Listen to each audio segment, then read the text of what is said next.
aujourd'hui on va voir l'affûtage des forêts. Donc moi avant j'étais pas content de mes forêts, ça coupait pas, tout comme d'habitude, c'est parce qu'ils sont pas affûtés. Donc j'essaie un peu à la main, c'est pas simple quand on n'y connaît pas. C'est pas si dur que ça quand on sait faire, mais c'est comme tout, quand on sait pas faire, on a besoin d'aide. Et donc moi j'ai acheté pour m'aider une Drill Doctor. Qui me paraissait la plus simple d'utilisation et puis aussi un budget complètement honnête, une centaine d'euros. Une boîte de foie, une bonne boîte de foie, c'est plus de 100 euros. Si on peut les affûter, et ben, à chaque affûtage, on a gagné 100 euros. Donc voilà. Comment ça marche? Donc déjà, la Drill Doctor, moi je m'en sers jusqu'à 4 mm. En dessous de 4, en dessous de 4 c'est pas assez précis. Souvent le réglage de l'angle d'affûtage est pas bon. Donc comment ça fonctionne? Hop, il y a un mandrin. À l'intérieur il y a une fraise qui tourne. On va mettre le forêt sur le mandrin, qu'il va falloir donner la bonne deux choses. Donc le mandrin il s'ouvre. Je vais faire sur un forêt un peu plus petit. Hop.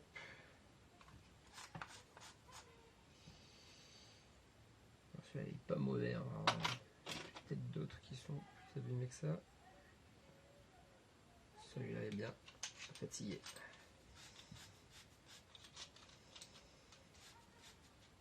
Donc ici ça va permettre de tenir donc le forêt. Il va falloir régler et la profondeur et l'angle. Donc pour ça il y a un premier poste en fait qu'on va mettre le petit taquet ici sur le dessus, sachant qu'on peut le tourner et pour régler plus ou moins si je ne me trompe pas c'est l'angle d'affûtage plus ou moins pentu.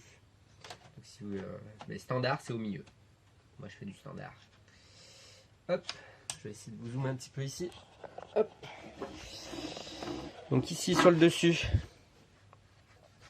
qu'on voit ici, il y a une sorte de petite pince, ok, que vous ouvrez. Hop. Il y a le petit téton là, donc il faut que ce soit. Je vais essayer. Donc il faut que ce soit.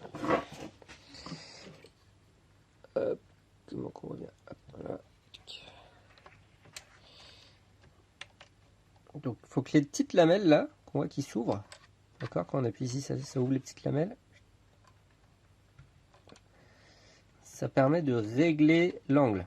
Donc là, c'est un forêt un peu particulier avec un filet particulier, mais normalement, ça devrait marcher aussi, parce que je l'ai déjà affûté.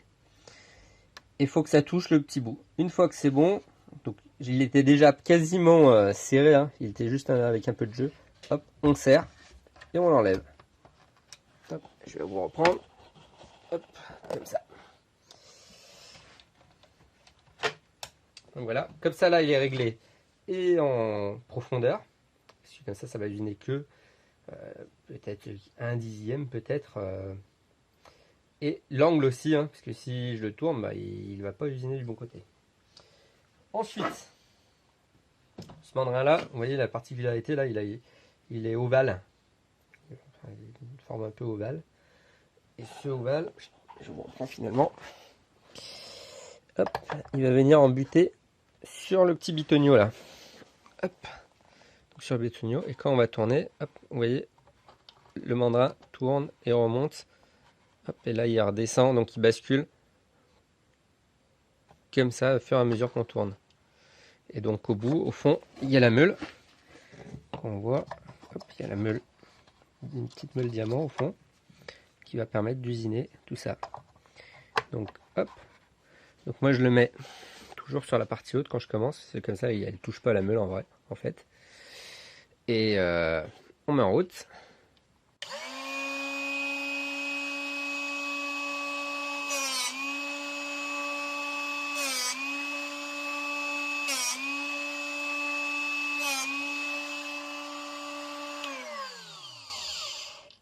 Donc, quand on tourne, il faut bien toujours appuyer pour que ça touche bien le bitonio, hein, et appuyer dans ce sens-là et vers le bitonio. faut faire un nombre pair. Hein. Je sais pas si je vais réussir à faire le point là. Hop. Hop.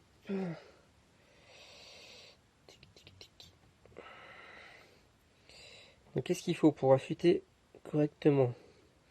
Donc il faut que les deux morceaux, celui-là, cette lame-là et celle du dessous là, fassent la même longueur. Donc que ce soit centré. Pas facile de vous le faire voir. Mais si je regarde un peu plus près, c'est pas mal. Alors sur la caméra on voit pas très bien je trouve. Mais voilà, les deux lames sont... je tourne, est-ce qu'on voit? On voit pas bien mais c'est... donc voilà. Donc on pourrait s'arrêter ici. Déjà ça va couper.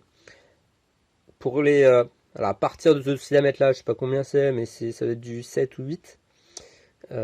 Au-dessus, j'amincis un peu la lame. Ici, on voit ici. Donc j'amincis un peu ici. On voit cela, il est déjà un peu aminci parce qu'il est fait d'origine. Alors on voit, non, vous voyez pas. Hop. On voit pas, mais je vais pas réussir à vous faire voir. Donc, ici, c'est là ici, on voit qu'il est aminci. Là, on voit la pente pour l'amincir. Et on peut aussi l'amincir avec la machine. Donc je pense que c'est pas fait avec cette machine puisque là c'est celui d'origine. Donc il est plus vers le centre. Vous voyez pas. Alors pour le faire, il y a un troisième poste. Donc premier poste réglage, deuxième poste affûtage et troisième poste sur le côté. Ça va permettre d'amincir le centre. Ça facilite le perçage. Alors moi je le fais que pour les gros forêts au-dessus de 7-8, sinon je le fais pas. Donc ici il faut se mettre sur le mandrin. Vous avez un petit trait là, hop, d'un côté et à l'opposé exactement le même. Tac. Ici vous avez un petit trait là. Il faut tout simplement allumer et donc l'insérer et le sortir. Donc, moi le mien il est un peu dur à mettre. C'est toujours un peu chiant. Donc je ne sais pas si on voit à l'intérieur. Quand on va mettre, ça va venir frotter le coin de... On voit pas bien. Mais ça va venir frotter le coin de la meule. Et ça va venir amincir l'âme du forêt. Je vais essayer de vous faire voir ça. Hop. Hop. Donc hop. Le trait ici. Hop.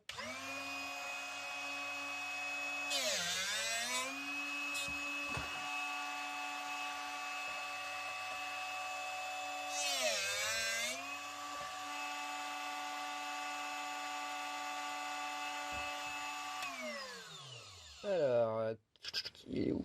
Est-ce que vous voyez ce qui a été usiné? Donc, c'est cette partie-là. On voit un petit peu la partie qui brille là. Donc en fait ici, donc ça vient usiner ici. Ça permet d'amincir la pointe qui permet d'améliorer le percement. Par contre, je ne le fais pas sur les petits forêts. Je le fais que sur les forêts supérieures à 7, 8 à peu près. Au-dessus de 7, je le fais. Sinon sur les autres, je ne les fais pas. Donc, voilà. Donc comme vous avez pu voir, c'est très simple d'utilisation. Moi j'en suis content. J'ai pas des forêts qui valent une fortune. Donc, sûrement qui s'usent vite. Donc je les affûte régulièrement. Et puis en fait quand on sera affûté, vous verrez que vous serez super content hein, quand ça vous sort un beau copeau, deux beaux copeaux, un sur chaque lèvre, et que vous percez une barre de 10 en quelques secondes, et vous allez dire je vais les affûter. Donc là, comme on a le temps en ce moment, j'ai déjà affûté toute la première boîte. Et je vais me faire une deuxième boîte complète là, parce que c'est un peu un mixte. Donc je vais me refaire une deuxième boîte complète. Et voilà. Donc je vous rappelle, super simple. Le mandrin il permet de tenir le forêt. On vient le mettre dans la première partie, aligné au 0. On utilise les petites lamelles pour positionner l'angle du forêt et ça doit toucher au fond pour pour régler la profondeur du forêt. Et ensuite on passe à l'affûtage en lui-même, bien en appuyant dans ce sens-là et en appuyant côté bitonio pour bien qu'il suive le bitonio, le faire un nombre pair, un nombre pair de touches, une fois, deux fois et quatre fois. Quand c'est juste une retouche, je fais quatre fois, ça fait deux tours. Pour que ça fasse des deux côtés le même nombre de fois. Et après pour les gros forêts, enfin gros 7 mm, passer sur le côté pour amincir l'âme du forêt, ça facilite le perçage. Donc voilà, voilà je vais faire tous mes forêts. Pour un petit moment quand même, ça prend pas énormément de temps, mais le plus long en fait c'est le réglage du forêt. Enfin, faut que ce soit plutôt bien précis pour que ça marche bien. Et c'est tout, après ça va tout seul. Et après j'ai des gros forêts au-dessus de 13. Je crois que celle-là elle doit aller jusqu'à 13 mm. Au-dessus de 13 je le fais au touret. Mais c'est gros, on arrive à voir ce qu'on fait. Et puis j'ai déjà des forêts qui étaient déjà affûtées, donc c'est juste un pâchage très léger au touret. Voilà. Bon bah comme d'habitude, bricolez bien et amusez-vous.